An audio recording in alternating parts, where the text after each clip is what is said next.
YS Jagan ప్రజల పక్షాన ఉంటే చంద్రబాబు కార్పొరేట్ సంస్థల వైపు ఉంటారని విమర్శించారు ఉత్తరాంధ్ర జిల్లాల YSRCP regional coordinator Kurasala Kannababu.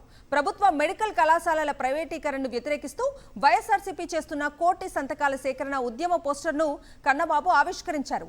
Medical కళాశాలల ప్రైవేటీకరణకు వ్యతిరేకంగా కోటి సంతకాల సేకరణతో పాటుగా 175 నియోజకవర్గాల్లో రచ్చబండ కార్యక్రమాలను నిర్వహించి ప్రజలకు అవగాహన కల్పిస్తామన్నారు కన్నబాబు.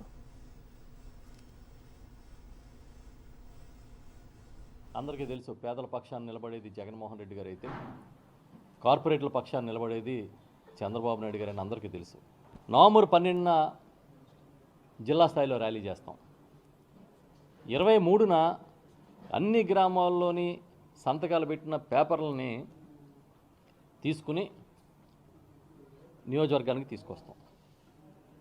తీసుకొచ్చి 23న ఈ పేపర్లన్నింటినీ కూడా ఒక వెహికల్లో, ఒక వాహనంలో తీసుకుని జిల్లా కేంద్రాన్ని పంపిస్తాం. జెండా ఊపి మేము అందరం కలిపి అక్కడి నుంచి మళ్ళీ జిల్లా కేంద్రం నుంచి 24న ఈ సంతకాలు పెట్టిన, ప్రజల సంతకాలు పెట్టిన పేపర్లన్నీ తీసుకుని మళ్ళీ కేంద్ర కార్యాలయాన్ని పంపిస్తాం.